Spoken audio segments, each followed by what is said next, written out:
and welcome to the Genuine Learning blog. My name is Melissa Galasso, and today we're going to talk about a proposed change to the peer review standards. There are two key areas that they're focusing on. One is related to quality management. Obviously, the SQMSs have a change to all the firms who have accounting and auditing practices, and so they want to incorporate some changes into peer review, and also what they consider to be omnibus changes, other changes that need to be addressed. So this was issued on November 16th, and it is going to be a series of changes. Now, obviously, as we go through this, we're going to hit the highlights, the ones that they have identified as some of the more popular, larger changes, and we're focusing on the ones that are changing the rules. There's a lot of application guidance change, but we're going to focus on the actual requirements changes for today, and there are obviously conforming amendments throughout.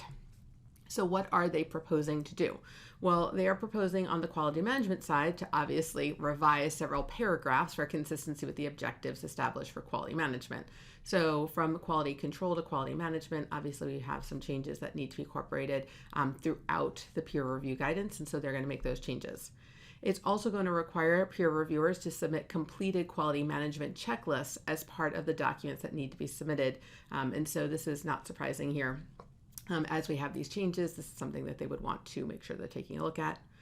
And then they are making a clarification. Now, I thought it was interesting that this is actually listed as a QM finding because of the verbiage that is in quality management. And so it clarifies that the definition of a finding in a system review is one or more related matters that result in the same systemic cause.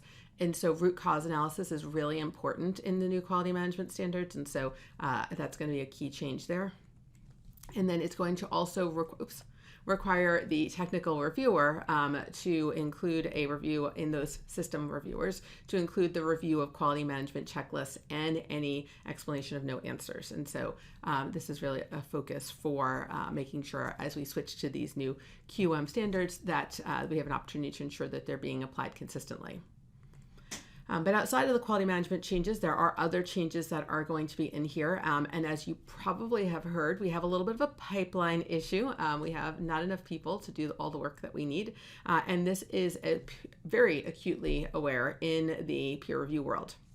At one point, this is several years ago, because I was still in public accounting at the time, but there was an estimate that the average age of a peer reviewer was somewhere in their 60s.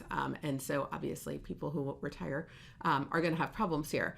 And so this is going to provide a transition period for reviewers that retire from practicing public accounting so that they can continue to serve as team members for transition purposes. So traditionally, you have to be obviously actively working in this area. I can't serve as a peer reviewer because I don't do any audits, right? So for our training perspective, while I'm very familiar with the standards, I'm not eligible to be a peer reviewer because it's supposed to be a peer, someone who does the same work as you. And so this would allow a little bit of a transition period. It's also going to extend the period of time from 12 months to 18 months for certain reviewer training to be taken before commencement of a review. And so again, this is to provide flexibility. We all know that there are crunch periods, and this would allow a little bit more flexibility there. It also is going to require peer reviewers to submit any completed alternative practice structure checklists as part of the documents required to be submitted to administering entities. And again, we're seeing more private equity and more alternative practice structures pop up. And so I think this is something, I know Peak has a project on it, and obviously peer review has an interest in this as well. And then in terms of, as we go through this, it introduces a new paragraph to prompt a reviewer to consider for out-of-state licensure purposes whether one or more of its state boards of accountancy require its peer review results to be provided through the facilitated state board access. And so obviously if you have multiple states, reciprocity, mobility, all the things that we talk about every time we go to council, the FSBA is required by some states, and so you have to make that evaluation. And then it introduces new application and other explanatory material paragraph that provides an example of an appropriate engagement selection in engagement reviews. And so there's going to be some requirements that come out of that guidance there. And then it removes prior review implementation plan letters from the list of required documents to be provided in the RAB materials. So last but not least, obviously they don't want to have to list every time they change the word quality control to quality management throughout the entire document. So there would just be conforming revisions. This is something similar to what we saw with Yellow Book.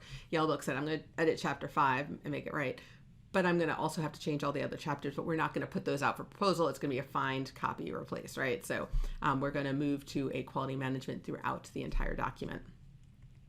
So the proposed effective dates align, as you can imagine, with quality management. So for the quality management related items, it would be for peer review ends on or after December 31st of 2025, which again aligns with the 2025 deadline to have your system of quality management up and running.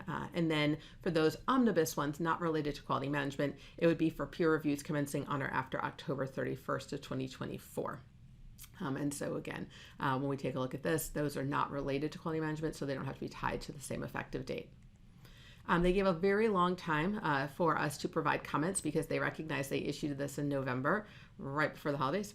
And then as we go through this, we're going to get into the holidays and then quickly into busy season. So comments are due May 31st of 2024 to allow everybody the opportunity to read through the entire document and provide feedback to the AICPA.